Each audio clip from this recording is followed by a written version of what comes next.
Hello students, welcome back to my YouTube channel. I am Dr. Sandeep Tiwari. Students, today I am going to teach you a new poem, that is The Solitary Reaper. This poem is also written by the great nature poet William Wordsworth. इससे पहले हमने William Wordsworth की एक poem पढ़ी जिसका title था the world is too much with us, और ये विलियम वर्ड्सवर्थ की सेकंड पोएम है जो आपके कोर्स में है, the solitary reaper. So first of all we should understand या we should get some information about the title. तो टाइटल जैसा कि कहा जा रहा है, सोलिटरी मतलब लॉनली, अलोन, रीपर, रीपर जो फसल को काटने वाले होते हैं उनको रीपर कहते हैं। तो ये जो स्टोरी है या ये जो पोएम है, it is about A lonely या ए सोलिटरी रीपर। ओके, तो ये भी बहुत अच्छी पोएम है, बहुत अच्छी poem, nature poem William Wordsworth के द्वारा लिखी गई है। तो चलिए थोड़ा सा इसका इंट्रो देखते हैं सबसे पहले। तो बात करें विलियम वर्ड्सवर्थ का इंट्रो, आपने लास्ट लेक्चर में या लास्ट वाली पोएम में ले लिया था, जिसमें मैंने आपको विलियम वर्ड्सवर्थ के बारे में बताया था कि वो अबाउट 80 ईयर्स अपनी लाइफ को जीता है और उसके बाद उसकी डेथ होती है, और he was a great romantic and great natural poet, है ना। तो आज हम विलियम वर्ड्सवर्थ के बारे में बात नहीं करेंगे, हम डायरेक्ट इस पोइट्री के इंट्रोडक्शन के बारे में बात करते हैं। तो द सोलिटरी रीपर, आप स्क्रीन पे देखते चलिए क्या लिखा है। The solitary Reaper is a poem by the English poet William Wordsworth. Clear है, विलियम वर्ड्सवर्थ द्वारा लिखी गई पोएम है। The poem was inspired by the poet's trip to Scotland in 1803 with her sister Dorothy Wordsworth. ये poem कहाँ से inspiration मिला इस पोएम के लिए, या पोएट कहाँ से इंस्पायर्ड हुआ है इस पोएम को लिखने के लिए? तो द पोएट वॉज इंस्पायर्ड या the poet inspired by a trip, एक ट्रिप के द्वारा इंस्पायर हुआ था। और ये ट्रिप कहाँ का था? उसका स्कॉटलैंड का था। और ये ट्रिप कब हुआ? 1803 में। And who was the second person with him? Her sister, sorry his sister Dorothy Wordsworth. सो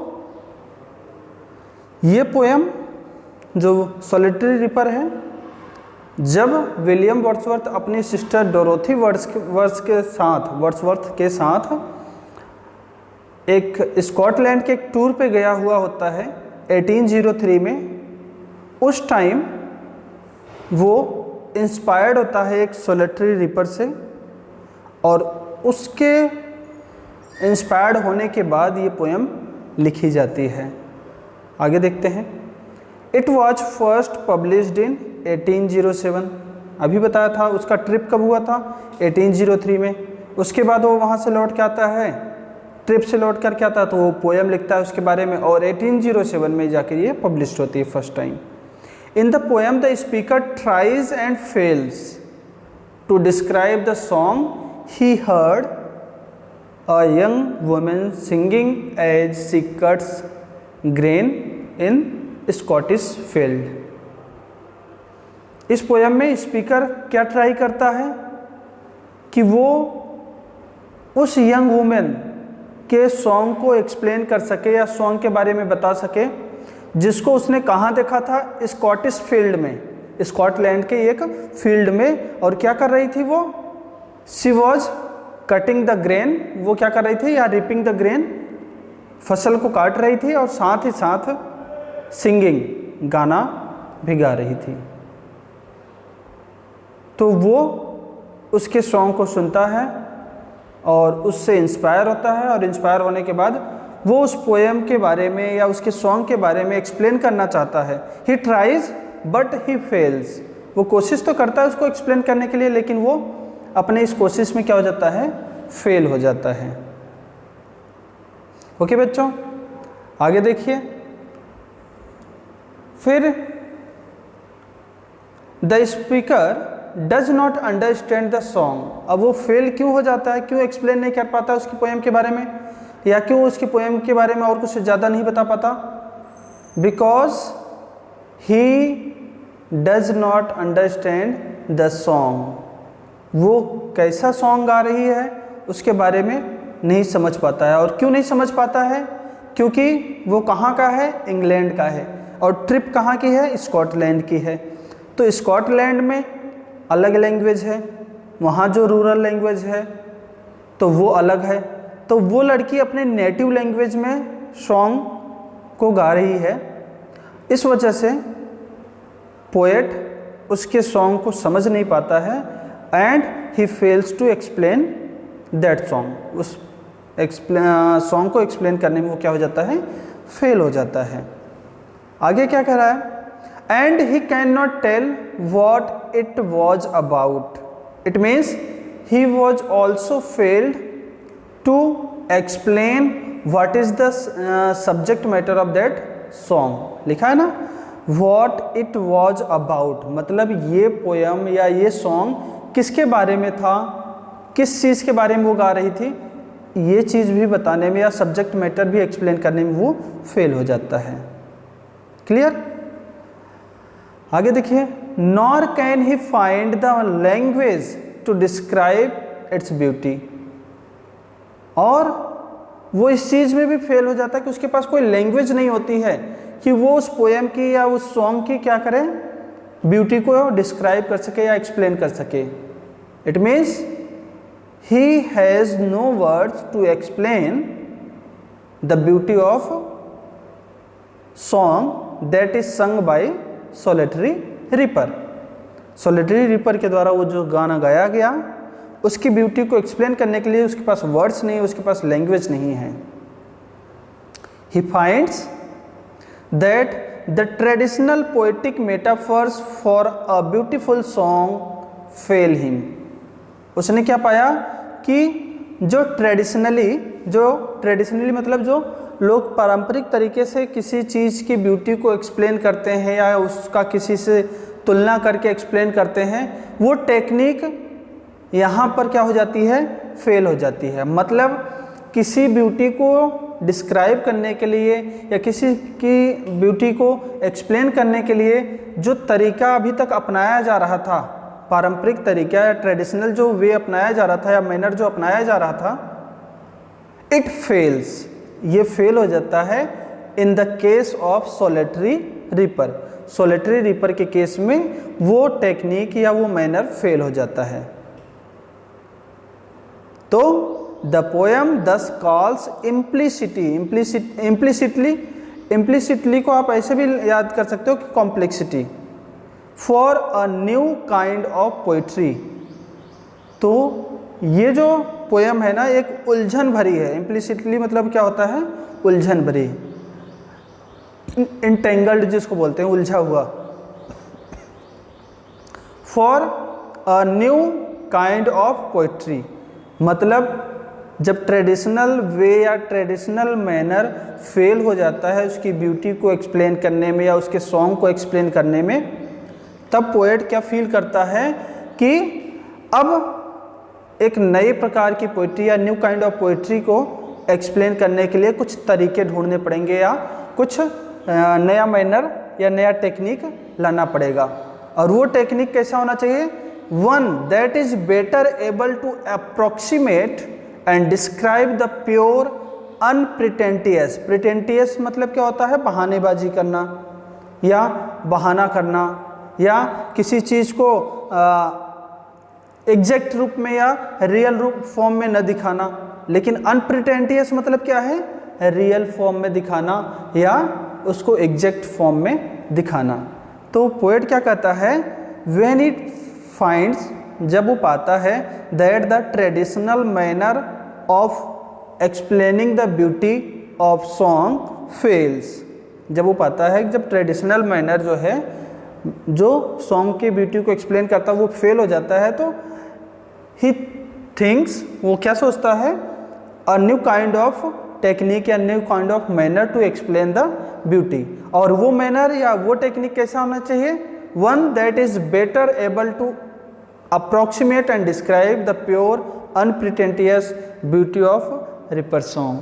और ये मैनर ऐसा होना चाहिए दैट विल एक्सप्लेन और describe exact and pure and unpretentious beauty of river song. मतलब इस मैनर में बिल्कुल आर्टिफिशियलिटी नहीं होनी चाहिए, कृत्रिमता नहीं होनी चाहिए, रियल फॉर्म को एक्सप्लेन करना आ जाए या रियल फॉर्म को एक्सप्लेन करे, ऐसे मैनर की सर्च वो कर रहा है या ऐसे टेक्निक का सर्च वो कर रहा है। आगे देखिए, in this poem the poet tells us the story of a lovely highland girl who is working in a field and singing a song।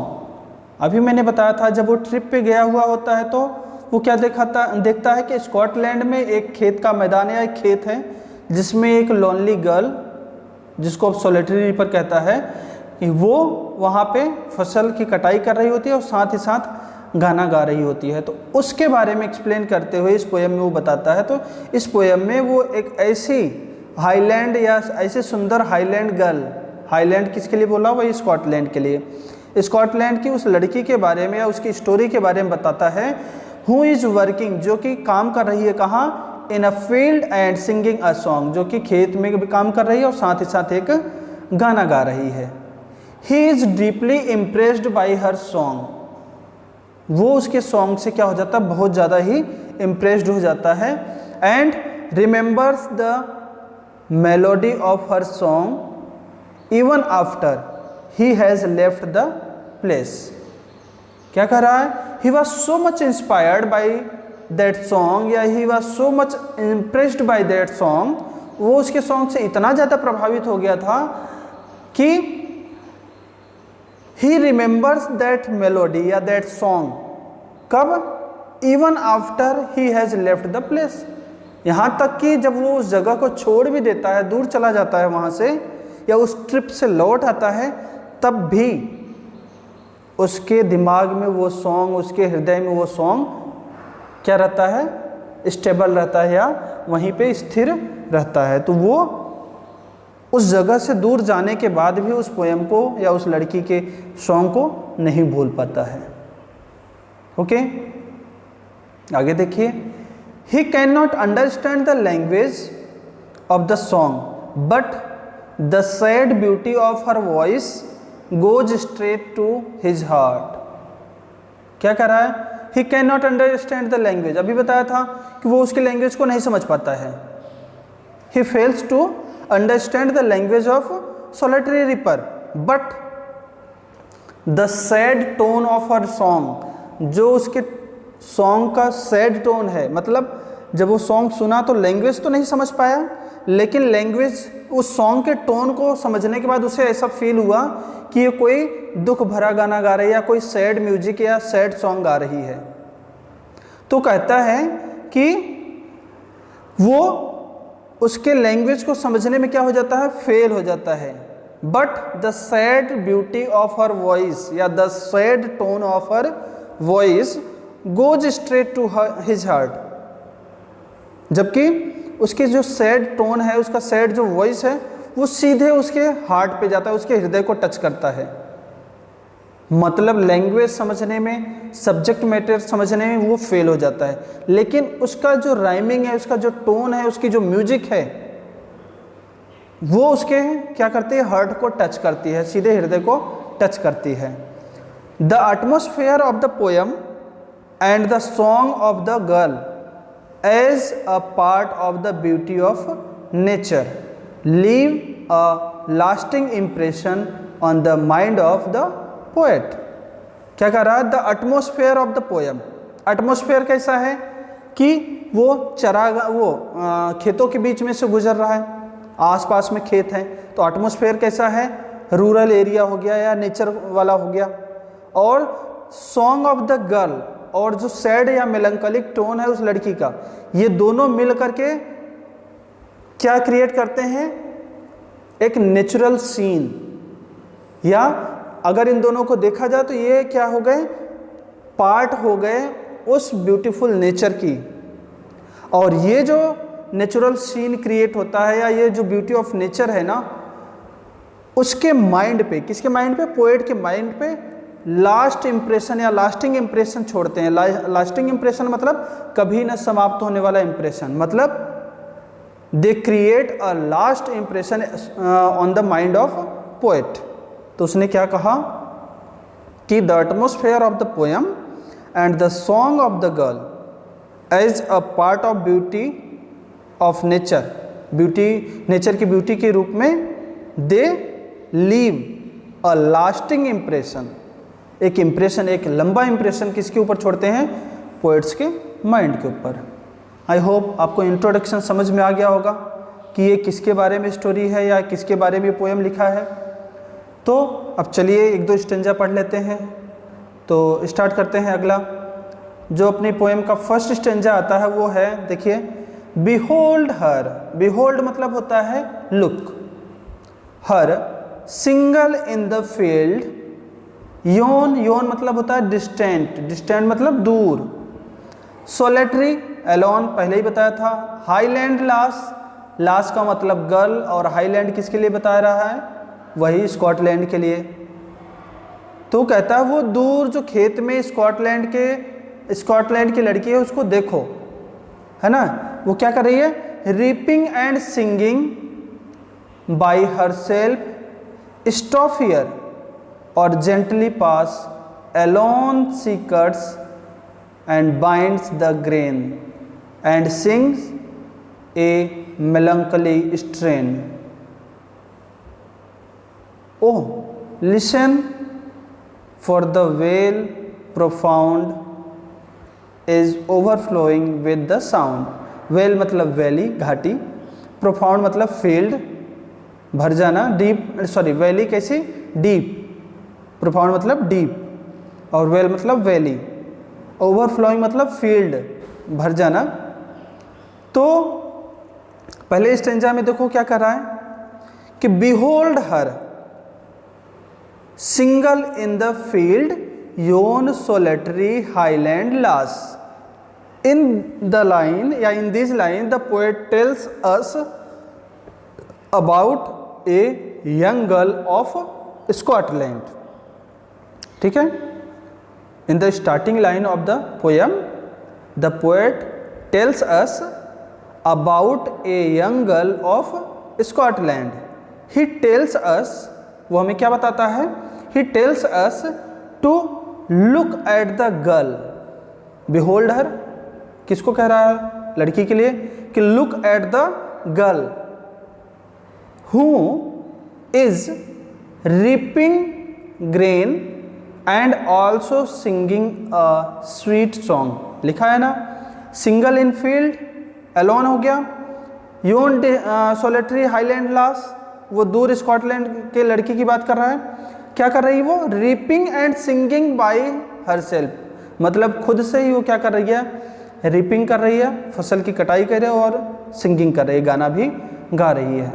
तो क्या कहता है कि in the starting line of the poem the poet tells us about a young girl of Scotland and he tells us, वो हमसे ये क्या कहता है कि to look at the girl who is reaping grain and also singing a sweet song।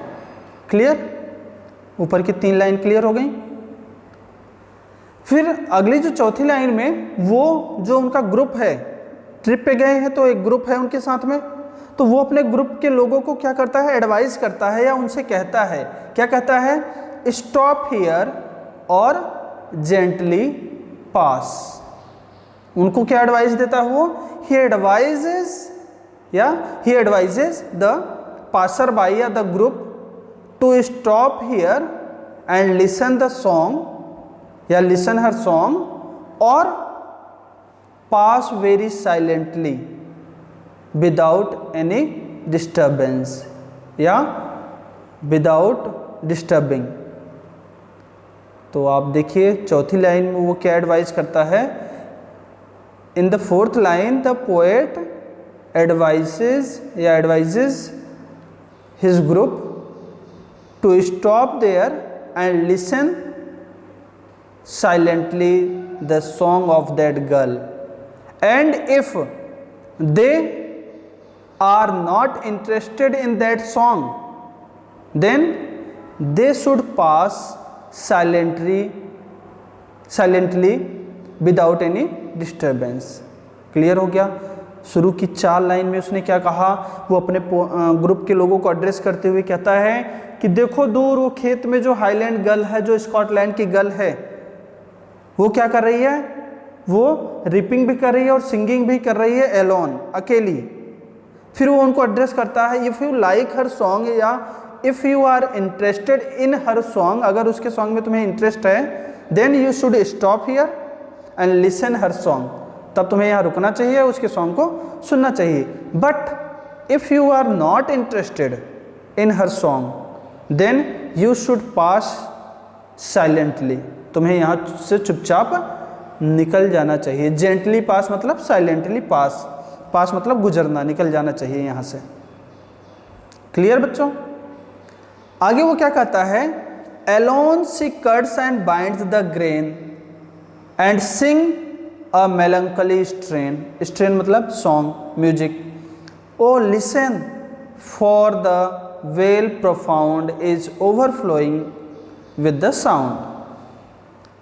या आगे वो क्या कहता है पोएट कि he says that the highland girl cuts and binds the grain lonely या एलोन, वो कटिंग का भी काम अकेले कर रही है और बाइंडिंग का काम भी अकेले ही कर रही है। तो क्या कर रहा है कि he says that the highland girl cuts and binds the grain Elon.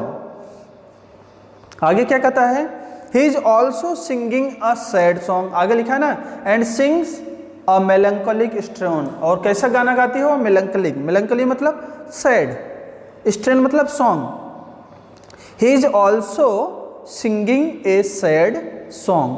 Clear.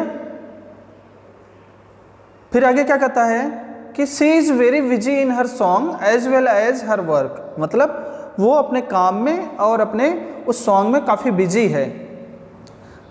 अब आगे क्या कहता है, O listen for the vale profound is overflowing with the sound.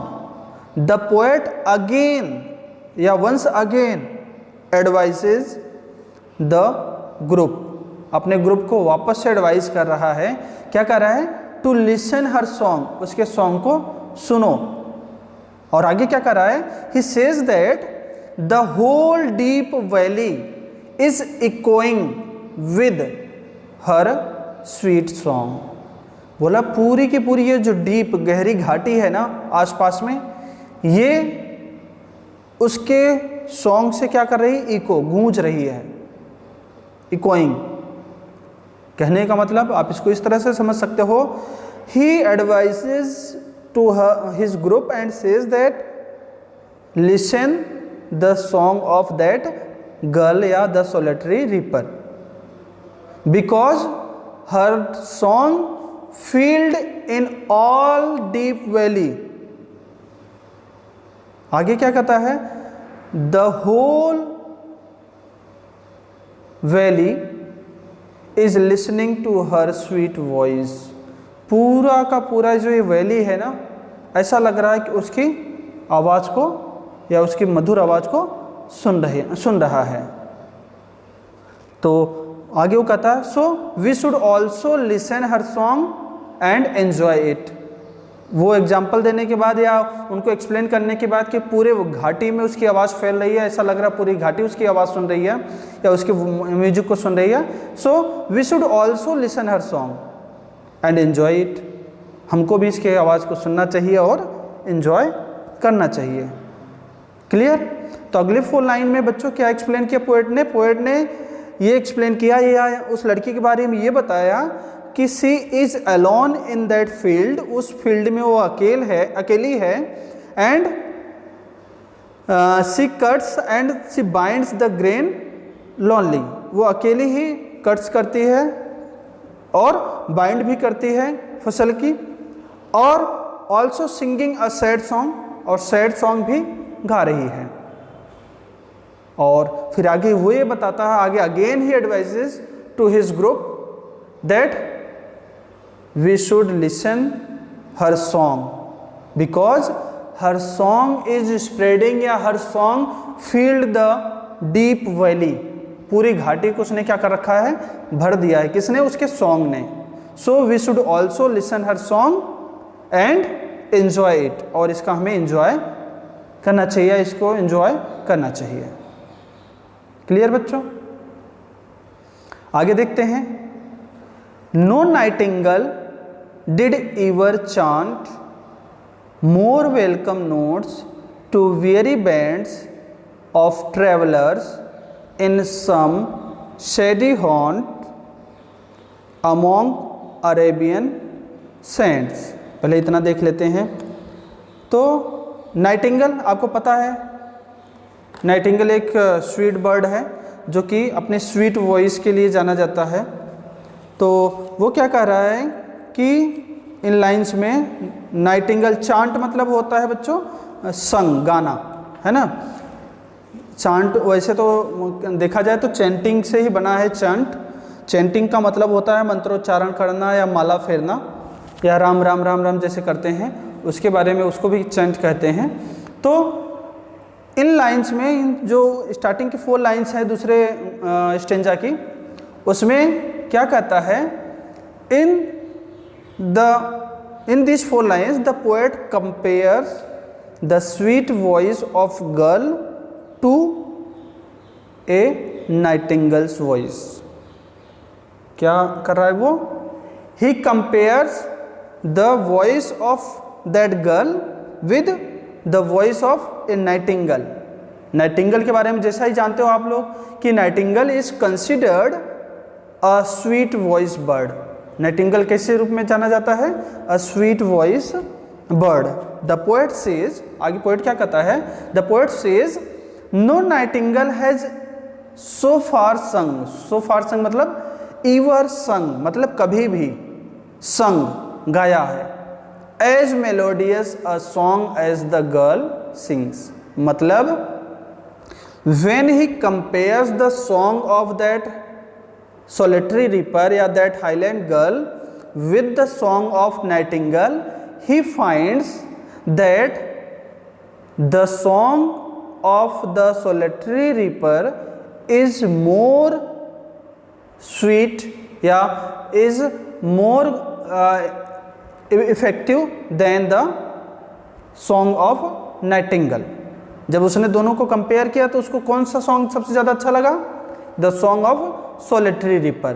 तो इसीलिए वो कहता है कि no nightingale has so far sung या has ever sung as melodious a song as the girl sing. इतना सुंदर गाना कभी नहीं गाया किसी नाइटिंगल ने जितना कि सुंदर गाना कौन गा रही है? ये लड़की गा रही है या ये गर्ल गा रही है।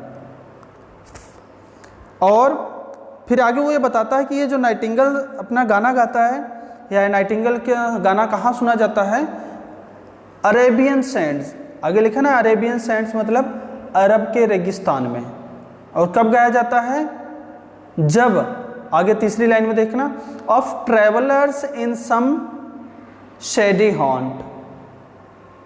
शेडी हॉन्ट मतलब हो गया कि कोई छायादार स्थान।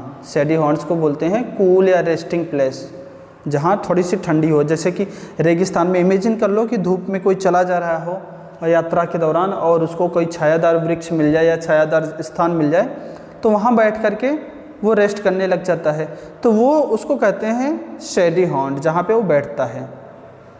तो फर्स्ट लाइन में उसने क्या कह दिया कि the song of solitary reaper is better than the song of Nightingale. Nightingale से बेटर है उसका सॉन्ग, और नाइटिंगल कभी भी ऐसा गाना नहीं गाया होगा जितना सुंदर वो गाती है। नाइटिंगल अपना गाना कब गाता है? More welcome notes to weary bands of travellers. Weary मतलब टायर्ड, थके हुए, बैंड्स मतलब ग्रुप, ऑफ ट्रेवलर्स, ट्रेवलर्स आपको पता है यात्री, in shady haunt among Arabian sands. वो क्या कहता है? When some group of tired travellers, जब कुछ थके हुए ट्रेवलर्स का एक ग्रुप रीचेज अ शेडी प्लेस, जब एक छायादार स्थान पे पहुंचते हैं, कहाँ? In the Arabian desert, Arabian रेगिस्तान में, the nightingale welcomes them with a sweet song. तो ऐसा माना जाता है, या कोई नाइटिंगल की वॉइस सुनी जाती तो ऐसा लगता है कि नाइटिंगल उनका क्या कर रहा है? वेलकम कर रहा है। लेकिन वो ये कहता है कि द पोएट सेज, या the William Wordsworth says that the voice of singing girl is sweeter than that of a nightingale, या the voice of a nightingale. वो कहता है लेकिन तब भी किसकी वॉइस ज़्यादा बेटर है? उस सोलिटरी रीपर की। तो आपने ये देखा वो क्या कहता है? पहले तो उसने ये कह दिया कि व्हेन ही कंपेयर्स, पहले आप ये देख लीजिए कि the poet compares the song of solitary reaper with the song of Nightingale, and he finds that the song of solitary reaper is better than the song of nightingale. The nightingale that is known as sweet voiced bird and who sings welcome note in Arabian desert for a tired group of travelers when they reach to some shady haunts या some shady place। जब वो shady place पे पहुंचते हैं travellers, उनके लिए जब वो गाना गाता है, कौन? नाइटिंगल। इट सीम्स, ऐसा प्रतीत होता है, दैट इट वेलकम्स देम, ये उन लोगों का क्या कर रहा है? वेलकम कर रहा है। बट इवन देन, इसके बावजूद भी, the song of solitary reaper is sweeter than the song of Nightingale. Hope आपको ये बात समझ में आ गई होगी, शुरू की 4 लाइन। ओके फिर आगे वो क्या कहता है कि a voice so thrilling never was heard in spring time from the cuckoo bird breaking the silence of seas among the farthest Hebrides. Hebrides क्या होता है बच्चों? ये एक आइसलैंड का ग्रुप है, और कहाँ है ये? स्कॉटलैंड में है। और थ्रिलिंग का आपको पता ही है, थ्रिलिंग का मतलब होता है रोमांचकारी, है ना, एनर्जेटिक भी आप इसको बोल सकते हो। तो अगली, पहले तो शुरू की 4 लाइन में उसने क्या काम कर दिया?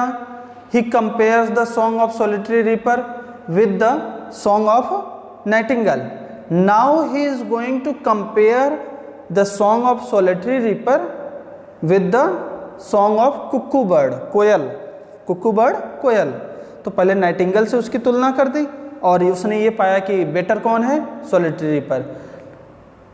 आगे वो क्या करता है? In these lines the poet shows a comparison between the song of girl and the song of cuckoo bird, and he says, वो ये कहता है, आगे क्या कहता है? That such a sweet voice was never heard from the cuckoo bird even in the spring season। Cuckoo bird, कोयल कब गाती है? जब वसंत ऋतु आती है या वसंत का मौसम आता है तो कोयल की आवाज़ बहुत आसानी से और बहुत बार सुनी जा सकती है। तो वो कहता है कि सच अ स्वीट वॉइस मतलब like the sweet voice of solitary ripper was never heard, कभी नहीं सुना गया। किसके द्वारा? फ्रॉम द कुक्कू बर्ड के द्वारा। कब? Even in the spring season, spring time में। The song of cuckoo bird is always very sweet but the voice of the girl who was singing was sweeter than cuckoo's bird या cuckoo bird. क्या कह रहा है कि it is known that the song of cuckoo bird is sweet. सबको पता है कि कोयल की आवाज़ बहुत प्यारी होती है, लेकिन when he compares the cuckoo bird's voice with the voice of solitary reaper he finds that the voice of girl was sweet या sweeter than the cuckoo bird. उसकी आवाज़ ज़्यादा स्वीट है, किससे? कुक्कू बर्ड से। The voice of girl was so sweet that it broke the silence of the sea and of the far off island on the north western coast of Scotland. ये जो आप कह रहे हो ना फारदेस्ट हेब्रिडीज, ये जो फारदेस्ट मतलब दूर, हेब्रिडीज मतलब जो आइसलैंड का ग्रुप है स्कॉटलैंड में, उसके बारे में बात कर रहा है कि जो लड़की की आवाज़ है ना, the voice of girl was so sweet that it broke the silence of sea. आप समुद्र के किनारे जाएंगे तो देखेंगे बिल्कुल शांति है, लेकिन जो लड़की की आवाज़ है वो क्या करती है? उस साइलेंस को क्या करती है? ब्रेक करती है। और जो दूर स्कॉटलैंड में जो आइसलैंड हैं वहाँ की भी शांति को क्या करती है? ब्रेक करती है, या वहाँ की भी शांति को तोड़ दिया जाता है, क्योंकि these island are never disturbed by any storm but the voice of girl. ऐसा माना जाता है कि ये जो दूर हेब्रिडीज के जो आइसलैंड हैं या जो ग्रुप हैं आइसलैंड के, वहाँ पे कोई नहीं जाता, वहाँ पे कोई भी आवाज़ नहीं होती है, वहाँ पे जो शांति है वो किसी के द्वारा डिस्टर्ब नहीं होती है, लेकिन that peace is also broke down by the voice of girl. तो बच्चों इन अगली 4 लाइन्स में when the poet compares the voice of solitary Reaper with the voice of cuckoo bird, he finds that, या he again finds that the voice of solitary reaper is sweeter than the voice of cuckoo bird. The cuckoo bird that is known for her sweet voice in the springtime, and he says that no cuckoo bird, he never heard such a sweet song या sweet voice from the cuckoo bird even in the spring time या even in the spring season। तो वो उसको कहता है कि spring time में जो कुक्कू बर्ड अपना सॉन्ग गाती है, उसने उस सॉन्ग को अगर सोलिटरी रिपर के सॉन्ग से उसने कंपेयर किया तो उसने पाया कि सोलिटरी रिपर का जो सॉन्ग है वो ज़्यादा बेटर है, ज़्यादा स्वीट है बजाय कुक्कू बर्ड के।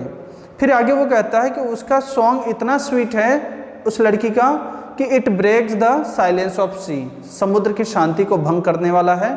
और वो आगे ये भी कहता है कि जो दूर हाईलैंड्स स्कॉटलैंड के जो आइसलैंड्स हैं, जो ग्रुप ऑफ आइसलैंड है, वहाँ पे जो शांति है उसको भी ब्रेक करने वाली है उसकी स्वीट वॉइस। किसकी? उस सोलिटरी रिपर की। तो आई होप बच्चों आज के लेक्चर में जो मैंने आपको समझाया इंट्रोडक्शन और ये फर्स्ट 2 स्टेंजा जो इसको पढ़ाया आपको क्लियर हो गया होगा, आपको अच्छे से समझ में आ गया होगा। अगर कहीं कोई प्रॉब्लम हो तो आप मुझसे पूछ सकते हैं। सो आज के लिए बस इतना ही, आगे की वीडियो में इससे आगे की बात करेंगे। Thank you.